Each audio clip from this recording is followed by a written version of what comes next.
নমস্কার, আশা করি আপনারা সবাই ভালো আছেন। আমার ক্লাসরুমে আপনাদের স্বাগত জানাই। আজকে আমার বিষয় হলো মুভমেন্ট বা আন্দোলন।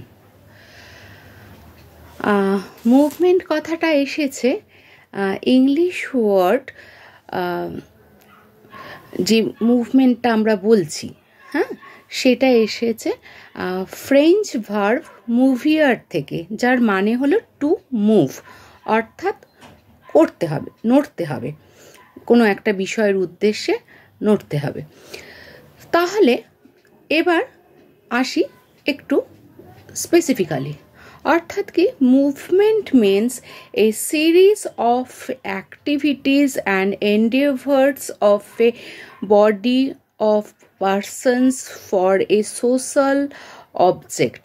অর্থাৎ কি বলছে, যে বিভিন্ন মানুষের প্রতিনিধি হয়ে একজন যখন অনেকগুলো কাজকে একত্রিত করবে কিছু সামাজিক পরিবর্তনের জন্য, তখন সেটাকে বলা হচ্ছে মুভমেন্ট বা আন্দোলন।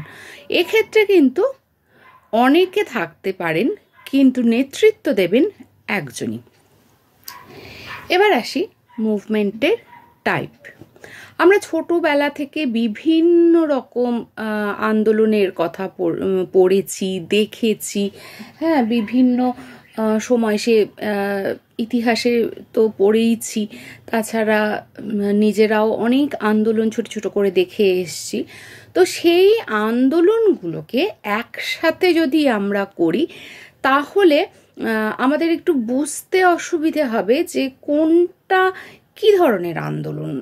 আমরা মানে আমাদের ঘেঁটে যাবে যে কোনটা কী ধরনের আন্দোলন অ্যাকচুয়ালি হচ্ছে। কারণ আমরা বেশিরভাগ যে সমস্ত আন্দোলন পড়ে এসছি বা দেখেছি, তার বেশিরভাগেতেই হিংসা রয়েছে, ঠিক আছে? তো সেই তো একটু আন্দোলনটাকে যারা বিশেষজ্ঞ তারা একটু ভাগ করে নিয়েছেন, কি না, পলিটিক্যাল বা রাজনৈতিক আন্দোলন, সামাজিক আন্দোলন বা সোশ্যাল মুভমেন্ট, আর এনভায়রনমেন্ট মুভমেন্ট। এবার আসি পলিটিক্যাল মুভমেন্টের কথায়। পলিটিক্যাল মুভমেন্ট কি না, আমরা ছোটবেলা থেকে যে সমস্ত মুভমেন্ট দেখে এসছি বা পড়ে এসছি, যে বিভিন্ন রাজনৈতিক নেতারা তাতে থাকবেন, তাতে নেতৃত্ব দেবেন, হ্যাঁ। তো তারপরে সেখানে হিংসা ব্যাপারটা থাকবে, অর্থাৎ যারা আন্দোলন করছে তারাও আক্রমণ করবে, বিরোধীরাও প্রতিরোধ করবে। তারপরে এই আন্দোলনগুলো মোরাললেস পুরো দেশ জুড়ে হবে। তো এইগুলো হচ্ছে পলিটিক্যাল মুভমেন্টের মানে বৈশিষ্ট্য বলতে পারেন, বা ডেফিনিশন হিসেবেও নিতে পারেন এটাকে। মোটামুটি পলিটিক্যাল মুভমেন্ট এটাই। এবার এর উদাহরণ তো অজস্র রয়েছে, এটা আর আলাদা করে বলার কোনো মানে রাখে না। এবার আসি সোশ্যাল মুভমেন্ট। সোশ্যাল মুভমেন্টটা কিন্তু একেবারেই সামাজিক বিষয়গুলোর পরিপ্রেক্ষিতে ঘটে থাকে। এখানে কি, তবে সোশ্যাল মুভমেন্টের ক্ষেত্রে কিন্তু কিছু বিভিন্ন সময় দেখা যাচ্ছে সেই মানে সোশ্যাল স্ট্রাকচার চেঞ্জেসের জন্য বা যে অন্যান্য উদ্দেশ্য পূরণের জন্য আমরা সোশ্যাল মুভমেন্টটাকে করছি, তো সেই মুভমেন্টে কিন্তু বিভিন্ন সময় বিভিন্ন বিষয় কিন্তু যুক্ত হয়ে যেতে পারে আন্দোলনটাকে বাড়ানোর জন্য। এছাড়া নির্দিষ্ট একটা সংগঠন তো তৈরি হতেই হবে। মোটামুটি সমাজের কম বেশি সব স্তরের মানুষই এতে অংশগ্রহণ করেন সক্রিয়ভাবে, হ্যাঁ। তবে রাজনৈতিক নেতারা বেশিরভাগ ক্ষেত্রেই এখানে ঢোকার সুযোগ পান না, তবে কোনো কোনো ক্ষেত্রে তারাও হস্তক্ষেপ করে ফেলেন, বা যে সমস্ত সংগঠনগুলো এই আন্দোলনগুলো করেন তারাও অ্যালাউ করেন। তো এটা মোটামুটি আমরা সোশ্যাল মুভমেন্ট। এই সোশ্যাল মুভমেন্টের মধ্যে একটা চেঞ্জেস শুরু হলো 1960s।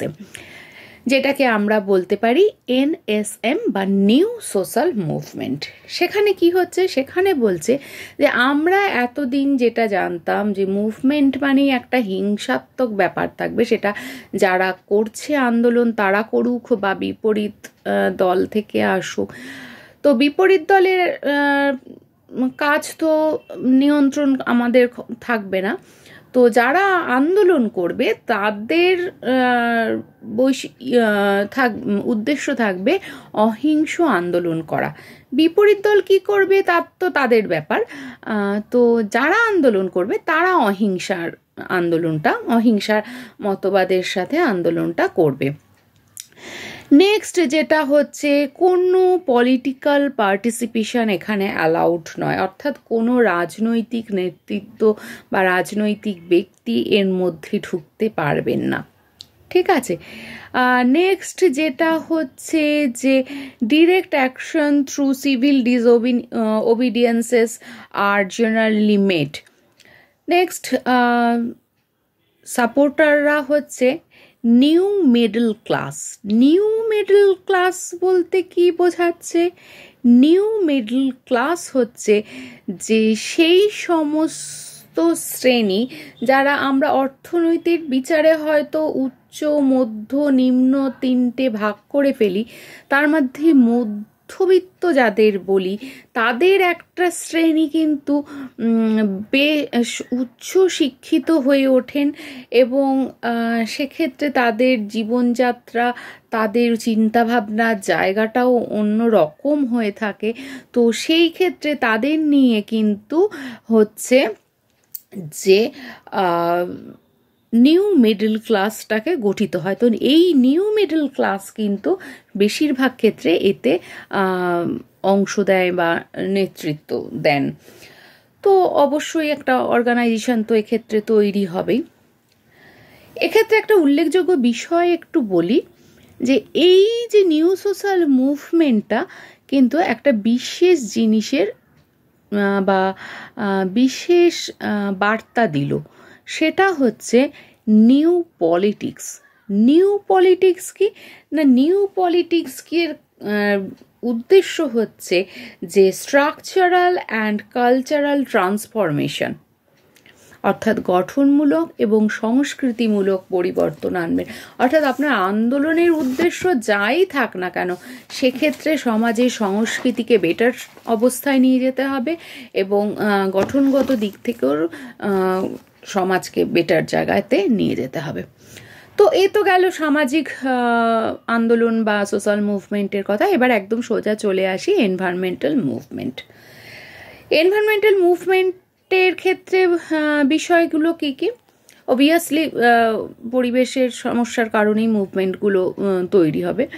তো কি না, বিভিন্ন পরিবেশের সমস্যা কিন্তু এক্ষেত্রে কখনো কখনো পুরো সমাজকে কিন্তু অংশীদার করতে পারে। অর্থাৎ উচ্চবিত্ত, মধ্যবিত্ত, নিম্নবিত্ত অর্থনীতির ভিত্তিতে আমরা যে ভাগটা করে থাকি সেই ভাগের সমস্ত মানুষ কিন্তু এখানে ইউনিফাইড হতে পারে যদি সেরকম এনভায়রনমেন্টাল কোনো প্রবলেম অ্যারাইজ করে।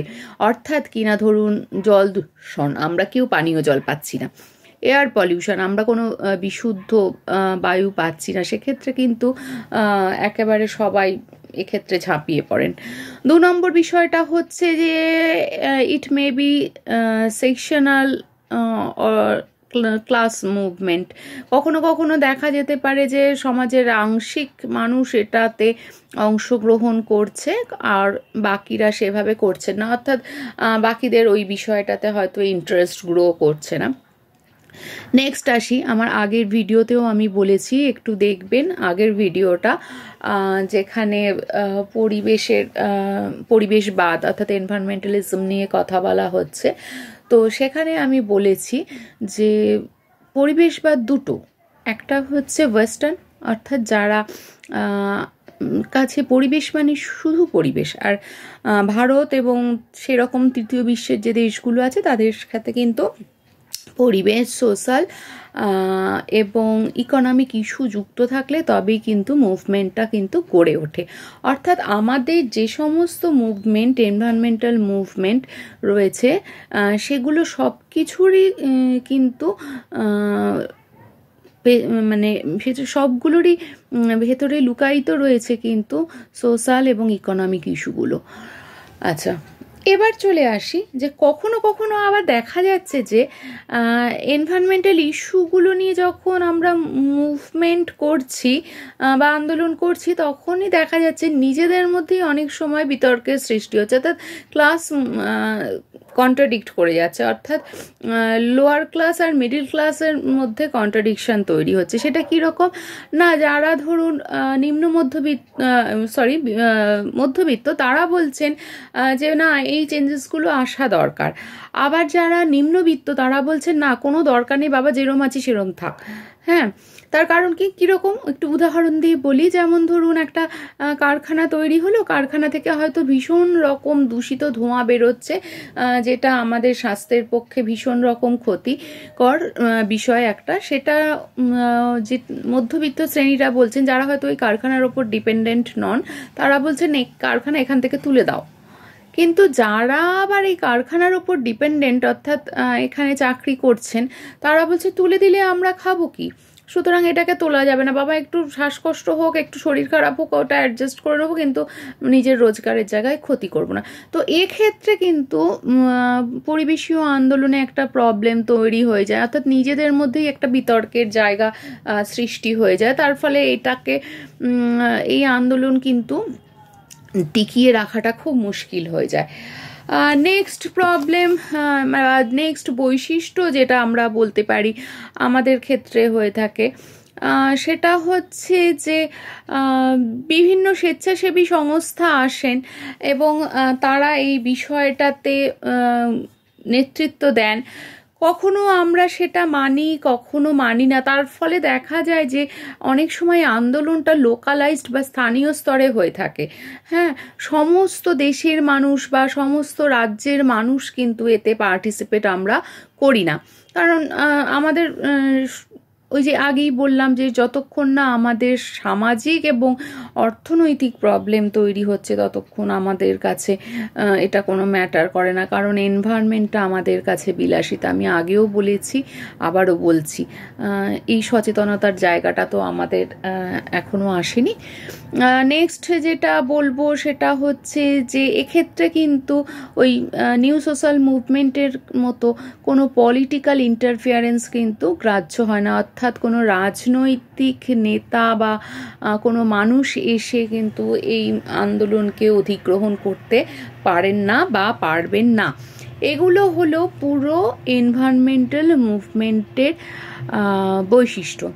এবার যেটা আমরা বলবো, আমাদের দেশে অনেকগুলো এনভায়রনমেন্টাল মুভমেন্ট হয়েছে, তার মধ্যে একমাত্র সাইলেন্ট ভ্যালি হচ্ছে বিশুদ্ধ এনভায়রনমেন্টাল মুভমেন্ট, কারণ এখানে কোনো সোশিও ইকোনমিক কোনো ইস্যু রিলেটেড নয়।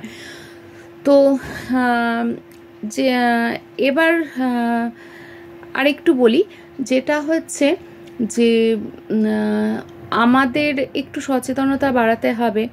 কখনো কখনো হয়তো আমাদের স্বার্থে আঘাতও লাগতে পারে, তো যদি বা লাগেও একটু যদি মানিয়ে গুছিয়ে পরিবেশের সংশোধনটা করে নিই, তাহলে বোধহয় আমরা সকলেই, সব ক্লাসের মানুষই ভালো থাকতে পারবো, ওটাই সবচেয়ে বেশি দরকার। তো আসুন সবাই একসাথে হয়ে পরিবেশীয় সমস্যাগুলিকে দূরীভূত করি, সমস্ত ক্লাসের মানুষ একসাথে হই, দূরীভূত করি, নিজেরা ভালো থাকি। আর যদি পরিবেশীয় আন্দোলন সম্বন্ধে আরও কিছু জানার ইচ্ছে থাকে, কমেন্ট বক্সে অবশ্যই বলবেন। এগুলো আমার আজকের ক্লাসরুমের বিষয়টা যদি আপনাদের ভালো লেগে থাকে, শেয়ার করবেন, লাইক করবেন, আর যদি প্রথমবার দেখে থাকেন অবশ্যই সাবস্ক্রাইব করে দেবেন, কারণ আপনাদের সহযোগিতা ছাড়া কিন্তু কোনো কিছুই করা সম্ভব হবে না। অর্থাৎ আমি একা সচেতন হন বলে গেলে কিন্তু সচেতনতা আসবে না। যে কোনো মুভমেন্টের জন্যই কিন্তু সকলকে একত্রিত হতে হয়, না হলে কিন্তু কোনো মুভমেন্টই টেকসই হয় না বা কোনো মুভমেন্টই কিন্তু সফল হয় না। তাই সচেতন থাকুন, ভালো থাকুন, সুস্থ থাকুন, আর একটা সুন্দর নতুন পরিবেশ গড়ার তাগিদে চলুন একসাথে একটা আন্দোলন গড়ে তুলি, যে মনের মধ্যে একটা দৃঢ়তা আনি যে আমরা পরিবর্তন আনবই আনবো। তাই ভালো থাকুন, সুস্থ থাকুন, সচেতন থাকুন এবং একটা পরিবর্তন আনার জন্য আবারও বলছি যে সংকল্প করুন। নমস্কার, আজকে এই অবধি রইল। আবার আরেকটি নতুন বিষয় নিয়ে আপনাদের কাছে অবশ্যই উপস্থিত হব, কথা দিলাম।